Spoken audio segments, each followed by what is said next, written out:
So, if you guys didn't hear me, I am Dr. Orlando Landrum, founder of Cutting Edge Health, and today we're going to be talking about rest pain and how it differs from sciatica. For those of you who haven't heard of this, well, that's what we're going to explain to you so you can get some insight about exactly what we're talking about, how it could potentially impact you or somebody that you care about. So, what is sciatica? When most people think about sciatica, they think about the following. They think about the area of having a nerve problem, which is the sciatic nerve. That if you can look at that little circle on the right hand side, it kind of shows a nerve exiting from the areas in and around the disc, and there being a bulge or compression from the disc onto the nerve root. And then that causes pain that goes down the leg. And in having that leg pain, it forms something that's called sciatica. And in having that sciatica, that pain feels prominent in nature, gives an issue that is really difficult to deal with, and presents a number of problems and issues.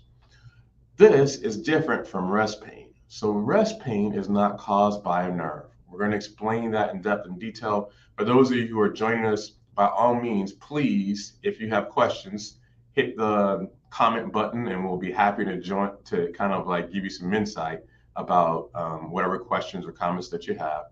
But rest pain itself is leg pain, and it's leg pain that's kind of debilitating. It's kind of like this. So you have this leg pain that just kind of gets after it, and you're just feeling it, and you're like, well, what does this feel like? Well, it kind of feels like this, where you get this swelling that takes place. Sometimes you can have a redness that's associated with it. It can cause you to have problems with your lower extremities and feet and a whole host of other different things. So what are the causes? What's it caused by? So what it's traditionally caused by is changes within the vasculature tree. So normally something is called peripheral artery disease. And what that in essence means is that you have a narrowing or sometimes even a blockage of the blood vessels. So if you take a look at the blood vessels, like in that original slide, you can see there's a narrowing of the intima, which is that endothelial lining or that lining area, and it causes blood that has difficulties to be able to kind of move through those vessels easy. And so the question is so why does that cause pain? Well, the reason why it causes pain is because it actually has decreased oxygenation that's present there. So if we were to look at this with another type of graphic, it looks like the following. So if you were to kind of take a look, it would look in the following ilk, and that is you can see that on the left-hand side, you have this normal artery with normal blood flow, or if you were to take a cross section of that, a wide open artery with nothing filling that area.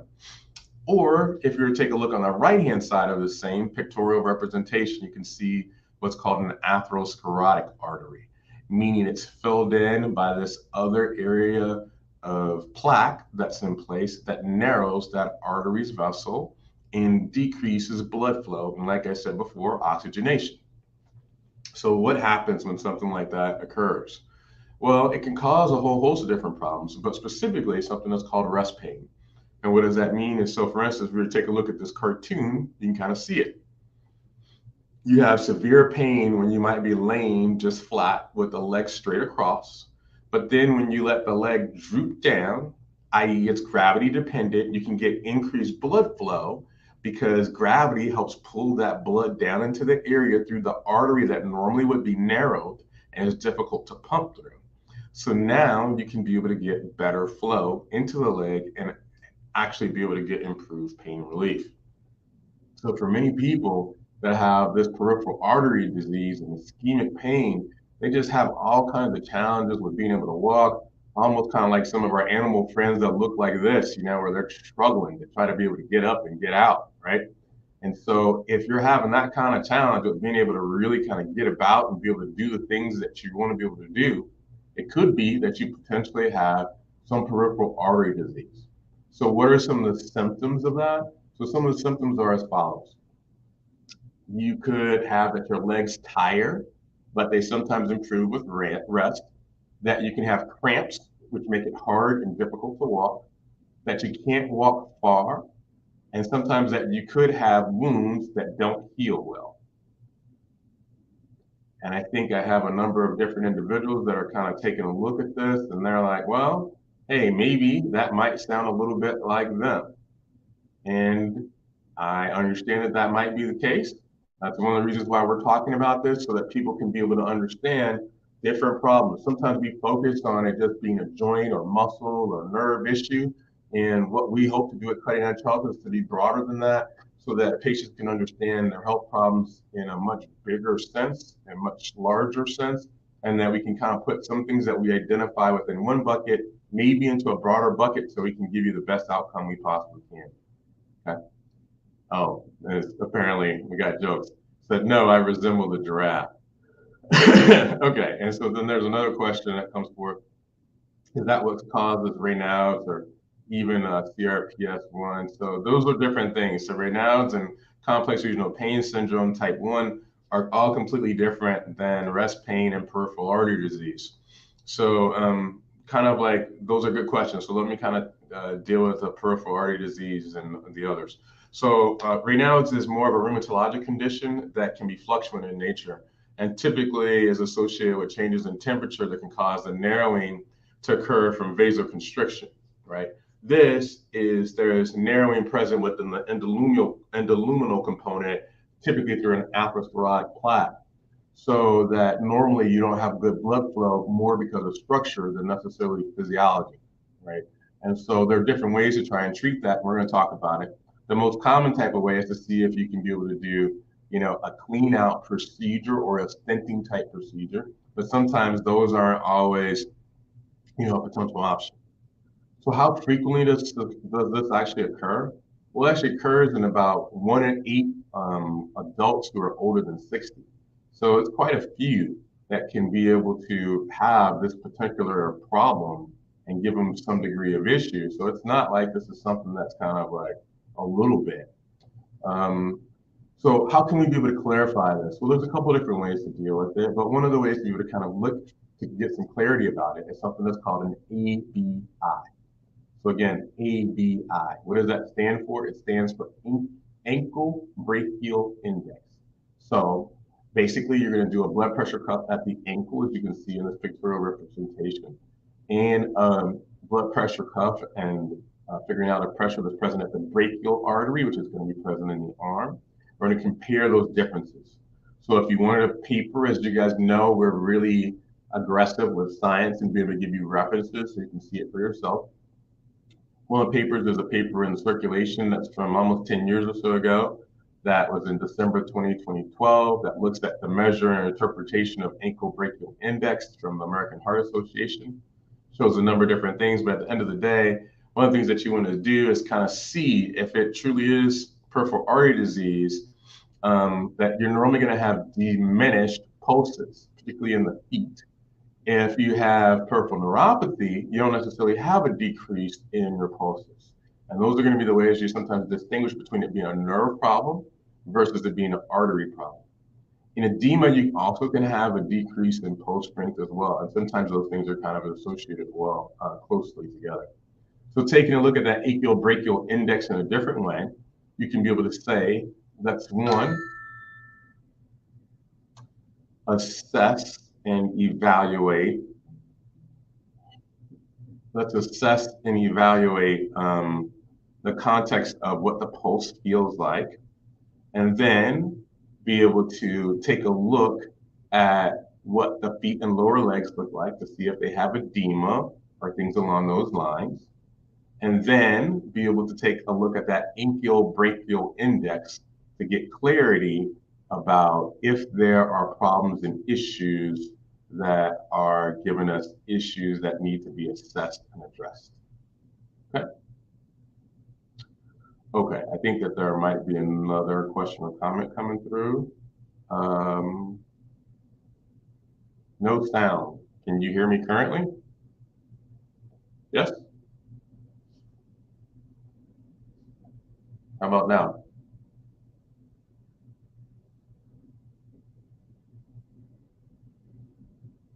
Okay, I'm going to work under the premise that you guys can continue to hear me. So going forward, so kind of looking at that, it looks like I said before, you have these different pictures that show pictures that on all 4 areas where you have picture on the right and left arm and the right and left ankle, and you can then be able to kind of take a look and see what's going on with those different pressures that are in place. Okay, I got confirmation that you guys are able to hear me. That's great. Okay, so what does that look in photographic evidence? It looks kind of like this, where you have that area of the ankle that's measured, and you can be able to also take a look with a Doppler probe, which looks at and listens to the sound of the blood vessels that are present in different portions. One that's in the inner portion of the ankle, that's the posterior tibial, and then one that's on top of the foot called the dorsalis pedis, and be able to evaluate that. If you wanted some further kind of understanding about that, there's a different paper that looks at it, that looks at the sonography of peripheral artery assessment. So there's a whole understanding of this. But at the end of the day, it looks like the following, where you can be able to see these kind of images that not only assess the sound, but also can be able to assess what the vessel looks like as well. And that vessel can be shown in diameter. You can see the flow. You can be able to measure different things. At the end of the day, you can see that there is potentially a change in the vessel. And if that vessel is narrowed, as we made mention of earlier, and you have poor blood flow, you can have poor oxygenation, which can result in pain, particularly when there's exertional demands, or if it's so narrow that you have to use gravity in order to improve the oxygenation. So what are some ways to be able to kind of improve that pain? We're going to talk about the simple stuff first, and then we're going to talk about some fancy stuff later. So the simple stuff is the following: is if you're a smoker, stop it. Stop it. Smoking will cause this problem and make it one of the most challenging things you possibly can have to deal with. And that is narrowing of the vessels and cause a whole host of different problems and issues. If you have high cholesterol, or you have high diabetes, or you have high blood pressure, those are things that you need to control. If you can control those things, you can be able to improve your underlying peripheral artery disease. Then also to be able to stay active and exercise. And most people are like, well, yeah, that's generic advice. But one of the reasons for that is because it can improve your oxygenation. It can improve angiogenesis and blood vessel formulations. And then finally, talking to your healthcare team so that they can talk to you about different treatment options that are pretty common. So the common treatment options are going to be things where you are trying to address it endoluminally, meaning so you try to go within the vessel and you try to clear it out, either using angioplasty techniques where you're able to open it, cause stenting, clear out thrombosis, things along thrombi, things along those lines, right? But there's also kind of more advanced techniques where you try to see if you can bypass it. Historically, that had to be done surgically, but now techniques are able to be done percutaneously, meaning through a small poke, that actually allow for fairly advanced techniques to improve this. Why we're talking about all of this is because many times people focus on it just being a back problem. Oh, there's a disc issue that's causing a compression of the nerve root, and we think that it's sciatica. But at the end of the day, it may not be that being the case. It may be some other things. It might not necessarily be SI. It may not necessarily be facet disease. It may not be piriformis. It could be that it's vascular in nature. So we need to kind of put those things within our toolbox so we can be able to assess it. So those are traditional treatment options. Like I said before, to kind of reiterate, and we'll do this one last time before we get into some of the other kind of wild and crazy things, and that is the following. Is if you're a smoker, stop it. If you have blood pressure, cholesterol, diabetes, control it. If you're sedentary, stop it. Get more active and do those things that you need to. And if you haven't talked to your healthcare team, definitely do so. So what are some of the fancy things that exist out there, and how can we be able to kind of prevent you from really having that pain and kind of that slow movement where you're just trying to get to the couch and just be able to exist? Yeah, no, instead what we want to do is to have you be active. So what are some of the fancy things? So some of the fancy things are things like this. So treatment peripheral artery disease using stem cell and progenitor cell therapy. So yeah, there are ways to be able to try and do advanced, fancier type techniques, things where you look at how can you be able to influence the blood vessels. Well, the blood vessels themselves have different cues and signals that cause them to form, or something that's called the angiogenic process, which you can kind of see in relationship to this paper. And those different cues can be augmented with different types of treatments. Specifically, within the context of this paper, they looked at how to be able to improve peripheral artery disease for those patients that weren't candidates for interventions because of either operative risk or vascular involvement. And they used bone marrow derived stem cells to be able to treat these problems by inducing angiogenesis. So, what's angiogenesis? Angiogenesis is, again, the formation of more blood vessels for those areas that have been narrowed. So let's say we took a look at our first picture that I guess maybe our third picture we looked at. That was this area over here on the right-hand side that was narrowed, similar to kind of this picture. And we found a way to be able to to create blood vessels that were around this, that had blood flow that were equivalent to what we lost by this narrowing. And so by doing these stem cell type treatments, you were able to get this increase in blood flow that decreased the pain from occurring and prevented you from needing to do significant big time bypass type surgeries, or surgeries that couldn't be done because the person had a cardiac or pulmonary condition and just really couldn't tolerate a fancy type of procedure. So that's one type of treatment that's a little bit different.